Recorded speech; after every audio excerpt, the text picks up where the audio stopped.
Have you ever looked at a bird and thought, you look a little bit like a dinosaur? Well, you're not wrong, but it begs a bigger question. Where'd all the other asterisk dinosaurs go? For 150 million years, these incredible creatures dominated our planet. From the colossal Argentinosaurus, weighing as much as a dozen elephants, to the fearsome Tyrannosaurus rex, whose bite could crush bone, the Earth was their kingdom. And then, 66 million years ago, they vanished. What could possibly wipe out such a dominant group of animals? For a long time, this was one of science's greatest mysteries. The story of how we solved this puzzle is as epic as the dinosaurs themselves. It takes us from the quiet hills of Italy to the depths of the Gulf of Mexico. Our first major clue came in the 1970s from a geologist named Walter Alvarez.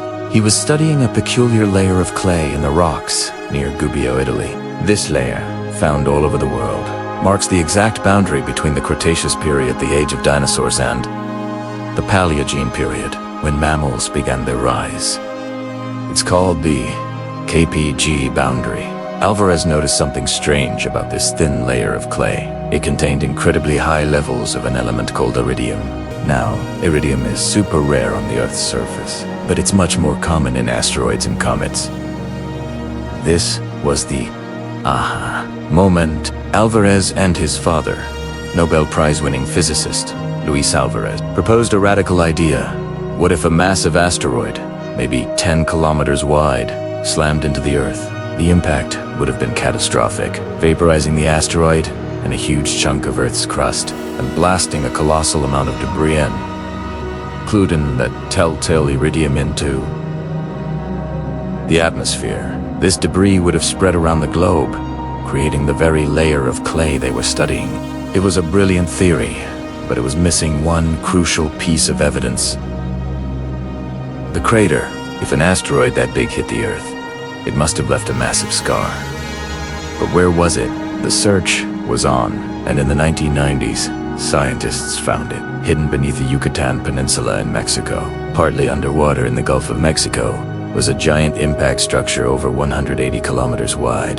They named it the Chicxulub crater, after a nearby town. The age of the crater matched the KPG boundary perfectly.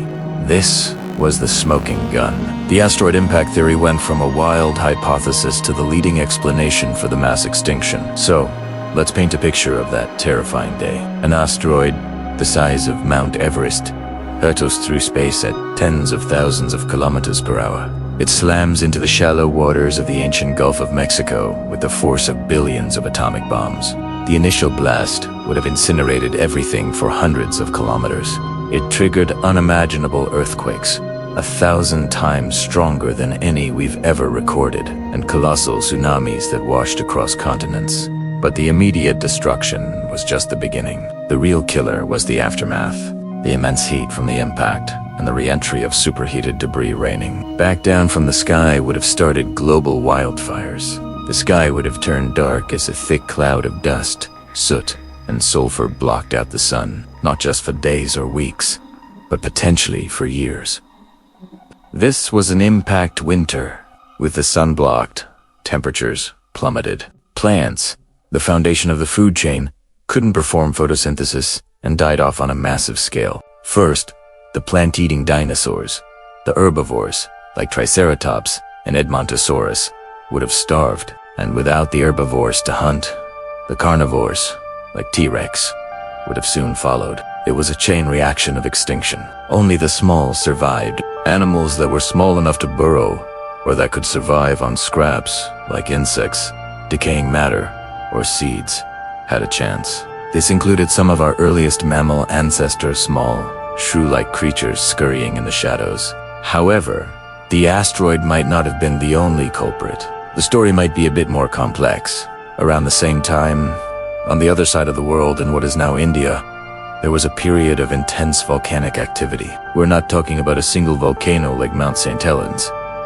We're talking about the Deccan Traps, a region that spewed lava for hundreds of thousands of years, covering an area half the size of India in molten rock. These massive eruptions would have pumped enormous amounts of climate-altering gases, like carbon dioxide and sulfur dioxide, into the atmosphere. This could have caused dramatic swings in the global climate, periods of intense warming from greenhouse gases, followed by cooling from sulfur aerosols, reflecting sunlight.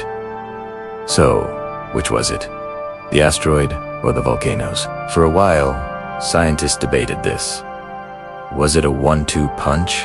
The current scientific consensus leans heavily toward the asteroid being the primary killer, the final, devastating blow. The extinction event happened so suddenly, geologically speaking, that it lines up perfectly with the impact. The volcanoes may have already been stressing the global ecosystem, making it more vulnerable. Think of it like a patient who is already sick with a bad flu, the volcanoes and tensions, hit by a speeding car, the asteroid.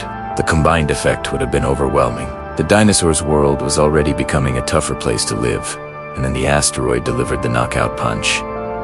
So, what survived? As we said, smaller was better.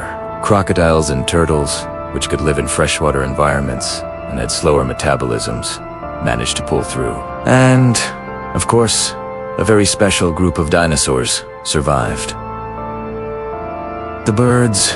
Over millions of years, one lineage of small feathered dinosaurs had evolved into the first birds. They were small, they could fly, and their beaks allowed them to eat seeds and insects, which were still available after the collapse of the plant-based food web. So, the next time you see a pigeon in the park or a robin in your backyard, remember you're looking at a direct descendant of the dinosaurs.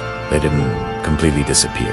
They just evolved and adapted, carrying the legacy of their giant ancestors into the modern world. The extinction of the dinosaurs is a powerful reminder of how fragile life can be, but also how resilient it is. It was a planetary catastrophe that cleared the stage for a new act in the story of life.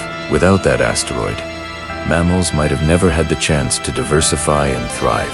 There would be no elephants, no whales, no tigers, and almost certainly no humans. Our existence is owed, in a strange way, to the worst day in the history of life on Earth.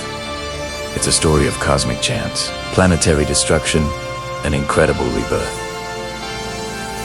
Thank you so much for watching. If you found this journey back in time fascinating, please hit that like button and subscribe for more deep dives into the history of our amazing planet. See you next time.